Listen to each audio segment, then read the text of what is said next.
the world. This is the News Connection, where you get in-depth analysis of matters pertaining health, art and culture, economics, and sport. But first, let's take a look at our news headlines. Nairobi Governor Mike Sonko has lifted the matatu ban that had been imposed on matatus in the CBD. He stated that the move will allow for negotiations between the stakeholders and the county government.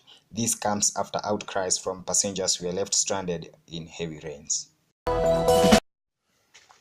In other news, the short rains are expected to continue over the festive season. The unexpected changes in weather patterns are as a result of global warming. City residents are therefore advised to be ready for heavy traffic jams in afternoon. And finally, the government has launched a pilot project in Kisumu County in a bid to reach its aim of achieving the universal healthcare. Kisumu was among the 4 counties selected due to HIV and AIDS prevalence. The president urged locals to unite and support their leaders. Despite the fact that the government has launched the pilot programs recently in Kisumu, Kenyans are unsure of whether the plan is going to succeed, as Sharon Cherono found out. Our healthy people are a great factor when it comes to an upward economic trajectory. It is for this reason that the Jubilee government plans to enroll the universal healthcare through its Big Four agenda. However, there are concerns about its implementation, as Hilda Kivuva states. So the universal healthcare thing is actually a good thing, but there's so many issues underlying right now.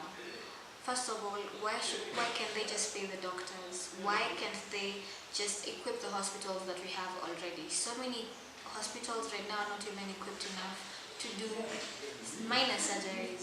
Why can't they deal with these issues fast instead of bringing something new to old things that are not even ready? The current status of our health equipment is also a big concern towards the universal healthcare enrollment in Kenya, as it leads to operation difficulties for our doctors, as Sharon echoes. When you look at the universal healthcare, number one, the cost is too high. And when you look at the economy of the country, we're just doing too bad. So the state of the nation does not even allow the universal healthcare to take place.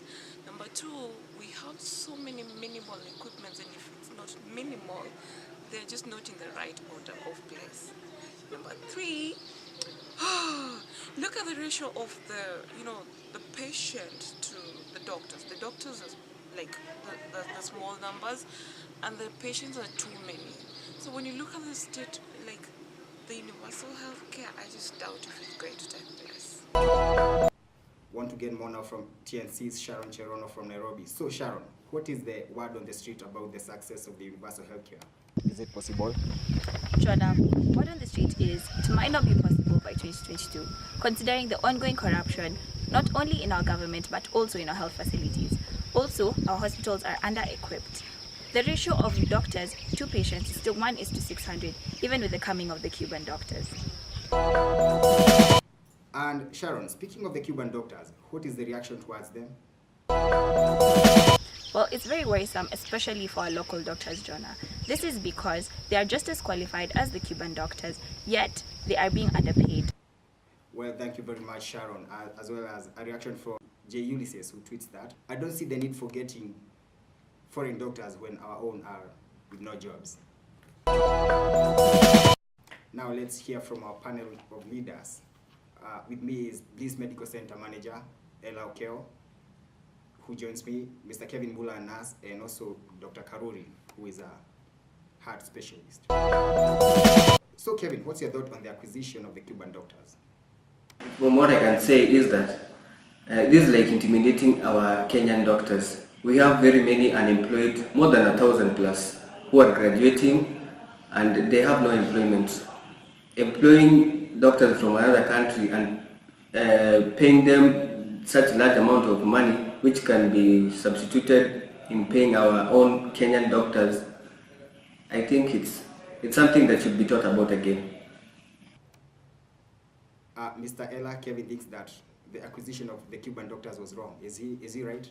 I think it is insignificant.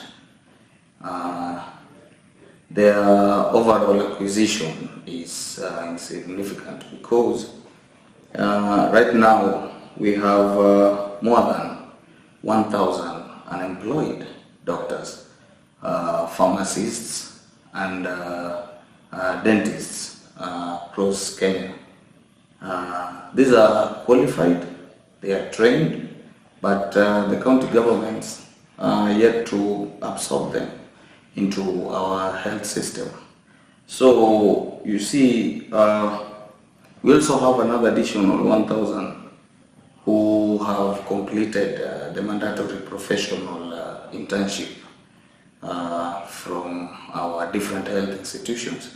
So this leads to an additional of 2,000 doctors who are yet to be absorbed.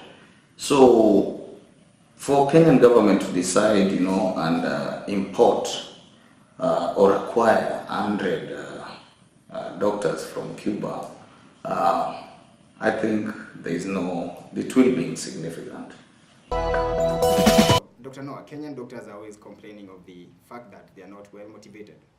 What do you think of this? Jonah, motivation, as you know, it's very important. It's nice. It motivates one to work. I think for doctors, there should at least be an increase in their salaries at the end of the month, because at least that will motivate the doctor to work committed. The doctor will be committed to work. Secondly, there are those doctors who work day and night. They are committed to their work. They should be rewarded as a measure of their performance.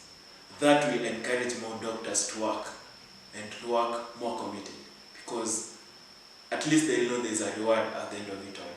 Thank you. A reaction as well from Sylvia Kalulu, who tweets that the universal healthcare is going to be of benefit to the insurance companies as compared to the poor Kenyans. Welcome to the sincere part. Over 1 million Kenyans end up becoming poor due to the money spent on medical bills. The universal healthcare in Kenya is, however, supposed to caution them for this. But questions have been raised as to whether the government is going to achieve the universal healthcare. This is because, one, we don't have the monetary funding, given that Kenya is already in alarming debts according to the international monetary funds.